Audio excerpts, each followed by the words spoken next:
What's going on? It's Fist bringing another great edition of Call of Duty from me to you, because that's what I do. World War II edition from the beta. I know the weekend's over, but it's almost here. I forgot it's Labor Day weekend coming up, or Memorial. I don't know, one of those two. September 1st, I think it's Labor Day. But anyways, yesterday we talked about how this could be the third best Call of Duty of all time. I think at this moment in time, it's Sledgehammer's best game to date. And so, I want to start with talking about movement. I think when we look at movement, and I see a lot of other people making videos out there, and they really don't make sense. You know, I'm not trying to put nobody down or nothing like that, but I think everybody's not really capturing the essence or trying to explain this game, or why should you play this game, or get off that train, and perks and all those other things, and just try to cover the main things that are what would make you feel like you'd want to play this game.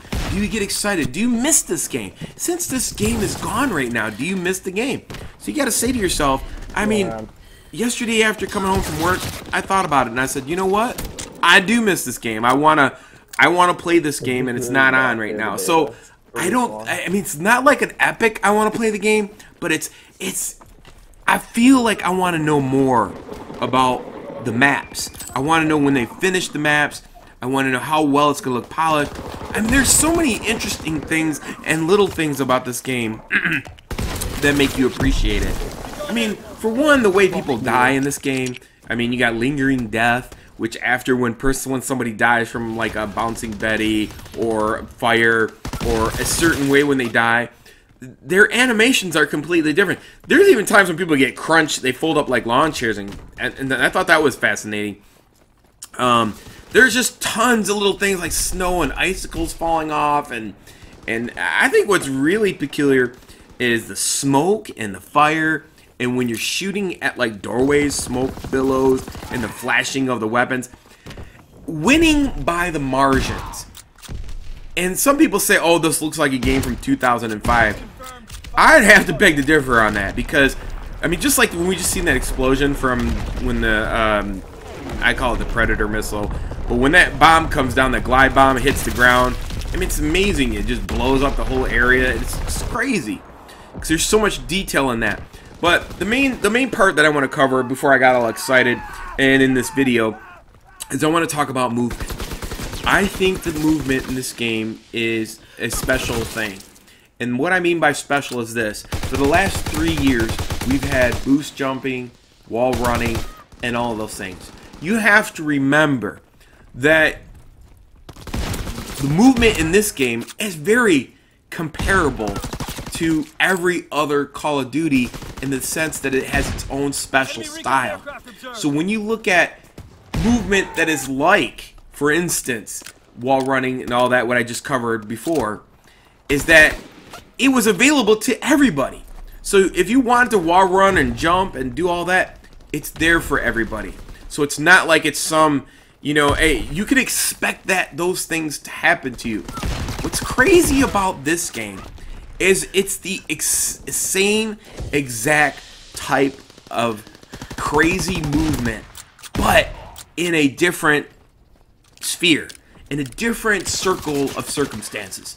Meaning this, if let's say the game really moves really fast in Black Ops 3, you shoot and snipers shoot you, you have ability to boost out of the way, or you know, you could slide boost, bounce off a wall, and somebody really can't have a good shot on you. That's a given. Everybody has that opportunity to do that. So when you go up against everybody, you can expect that to happen. But in Call of Duty World War II, if people do not design their character based on divisions and ribbons and their weapon class, they're most likely not going to move like that.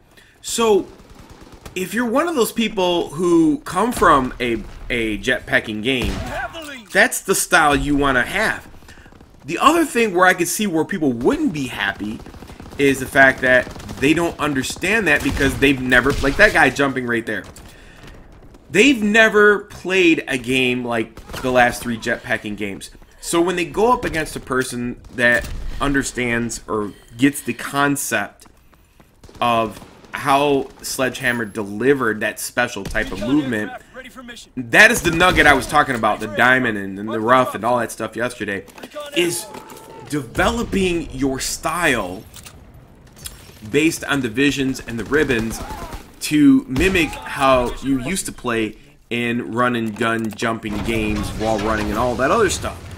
That in itself, it's available in this game.